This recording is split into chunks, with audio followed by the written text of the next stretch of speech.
four parts to neurons. Neurons have four parts. The first is the cell body, or also called the soma. And this is the part that all cells have. This is cell central. There's the nucleus is here with the DNA. This is like City Hall. It's going to give out all the orders. There's a manufacturing plant here where proteins are made.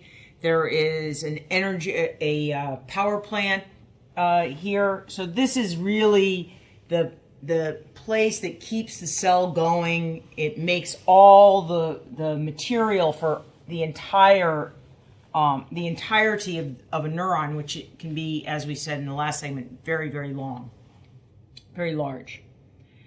So the cell body has coming out from it a number of dendrites, and these dendrites branch, and they continue to branch, and they can branch 2, 3, 4, 5 times.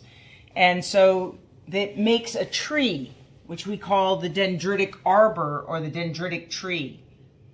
And these dendrites are responsible for gathering in information. They're the sentries. They're the place where they're the ears of the cell, of the neuron.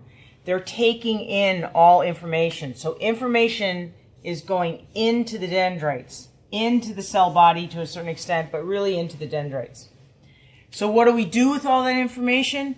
Well, the cell is going to process it, sum it up, and then send it out through one axon.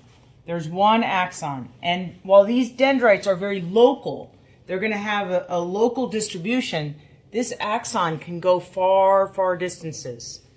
And so this can go a meter easily. So this is an axon, and it's going to carry the information along the length of it. But then what? So you have to get to a terminal, which is a communication center, which is going to take that information and give it to the next cell in line. And if we just blow up this area right here, what we see is that there's a synaptic terminal, which is separated by a space and then contacts another cell. So the information transfer is in this direction, from the axon to the next cell. And this point of information transfer is called the synapse. This cell, this second cell, the cell that the neuron is talking to, can be any of a variety of cell types. It can be another neuron. So most of the neurons in the brain, they just talk to other neurons. There's a little big internal conversation going on there.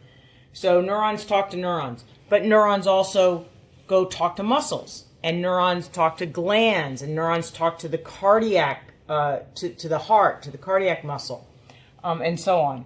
Okay, in the next segment, what we're going to do is look at the variety. I've drawn one cell, and this, but cells look really different. Even in the same place, they look really different, and we'll look at some of the variety of neurons and talk a little bit more about their uniqueness.